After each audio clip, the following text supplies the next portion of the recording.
Organic morning दोस्तों, कैसे हो आप? एग्रोवेट ऑर्गेनिक में आपका सभी का स्वागत है। दोस्तों, ये समस्या बहुत सारे अभी राज्यों में फैली हुई है, जैसे कि महाराष्ट्र है, एमपी है और बहुत सारे राज्यों में ये हमारी परिस्थिति अभी जो हो रही है उसके एक कारण में अभी आपको मैं दिखाने जा रहा हूँ। रासायनिक खाद जो फसलों का सीधा भोजन नहीं होता। दोस्तों, हम सभी किसान कहते हैं कि रासायनिक खाद सीधा फसल को मिलता है, रासायनिक खाद डालने से हमारी उपज बढ़ती रहती है, फसल अच्छी रहती है। दोस्तों, ये भी आज का जो प्रश्न है मैं आपको सीधा बता देता हूँ कि रासायनिक खाद जो फसलों को सीधा भोजन नहीं होता। अगर रासायनिक खाद फसलों का सीधा भोजन होते तब बंजर जमीन में ज्यादा मात्रा में खाद डालकर पैदावार होना चाहिए। यानी कि आप देखेंगे तो बंजर जो मिट्टी है उसमें खाद डालोगे तो कुछ भी पैदा नहीं हो जाता। वहां पे भी खाद डालेंगे बंजर जमीन में तो कौन सी फसल वहां पे नहीं आती है। वास्तविकता यह है कि मित्रों, मिट्टी के खनिज हो या रासायनिक खाद फसलों को जीवाणु के मार्फत ही उपलब्ध होते हैं। मदद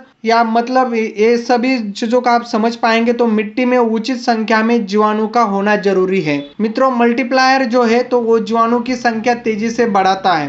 तो हम देखेंगे कि मल्टीप्लायर जीवाणु की संख्या कैसे बढ़ाता है। गोबर खाद सड़ने के बाद उसमें जो कार्बन मिलता है वह जीवाणु का भोजन था। फसलों को अवशेष जो मिट्टी से सड़ते हैं उसमें से निकलने वाला कार्बन जीवाणु का भोजन है। अब गोबर खाद सभी किसान भाइयों के उपलब्ध नहीं है। स्वच्छ खेती पद्धति के कारण फसलों के अवशेष भी कम हो गए, इसलिए भी जीवाणु की संख्या बढ़ने की गति रुक गई है। मित्रों, ये सभी कारण अभी दिखने मिट्टी में शुरू हो गए। अभी जैसे ही मल्टीप्लायर आप जीवाणु का भोजन बहुत मात्रा में है, इसलिए जब भी खेत में आप मल्टीप्लायर दिया जाता है तो जीवाणु की संख्या तेजी से बढ़ने लगती है। जीवाणु की संख्या ज्यादा से मतलब फसलों की ज्यादा भोजन। प्रकृति की विनामूल्य भोजन व्यवस्था में केंचुआ का रोल अहम था। उपजाऊ मिट्टी में जितना सहभागी जीवाणु का है उससे ही ज्यादा महत्व केंचुआ का था। रासायनिक खाद के कारण मिट्टी में गर्मी निर्माण होने के कारण केंचुआ नीचे नीचे चला गया है। मिट्टी में जो मल्टीप्लायर हम डालते हैं वैसे वातावरण की निर्मित करता है, जिसके कारण इस्तेमाल की दूसरी साल केंचुआ ऊपर आकर खाद बनाने लगता है।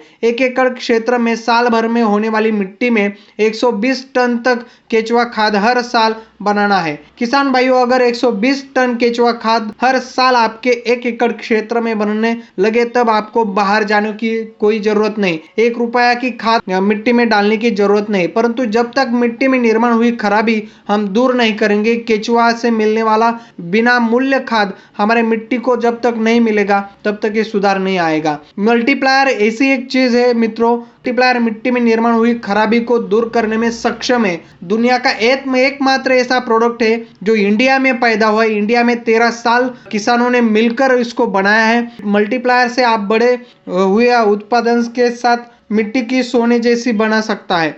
मल्टीप्लायर जो आप देखेंगे तो उसके बाद मल्टीप्लायर का भी इस्तेमाल करने की आवश्यकता नहीं है दोस्तों, क्योंकि मल्टीप्लायर कहता है कि 13 वर्षों के निरंतर संशोधन से ये परिणाम मल्टीप्लायर का मिला है कि मिट्टी में जो निर्माण हुई खराबी को दूर करके मिट्टी को उपजाऊ बनाता है। फिर 13 साल का जो अनुसंधान है वो 7 साल में आपको 7 या 8 साल में आपको जो मिट्टी में खराबी आ गई है वो पूरी दूर कर देता है। उपज जो है हमारी 3% तक बढ़ती रहती है। दोस्तों, ये था आज का प्रकृति से कैसा भोजन प्राप्त होता है फसलों की, इसकी जानकारी में मैंने आप सविस्तर बता दिया है। कोई भी इसके बारे में आपको पूछना है तो मेरे को कमेंट करके आप पूछ सकते हो, या प्रकृति के बारे में और भी आपको जानकारी चाहिए तो वो भी कमेंट करके आप मुझसे पूछ सकते हो। हम जल्द से जल्द आपका इसको वीडियो बनाने की कोशिश करेंगे। आज का वीडियो आपको कैसा लगा, ये जानकारी कैसी लगी, आप लाइक भी या डिसलाइक भी कुछ भी हो आप जरूर कर देना। इससे हमारी जो काम की प्रेरणा है वो बढ़ती है और हम ज्यादा से ज्यादा काम करने से ये किसानों से हम मिलने की कोशिश करते हैं।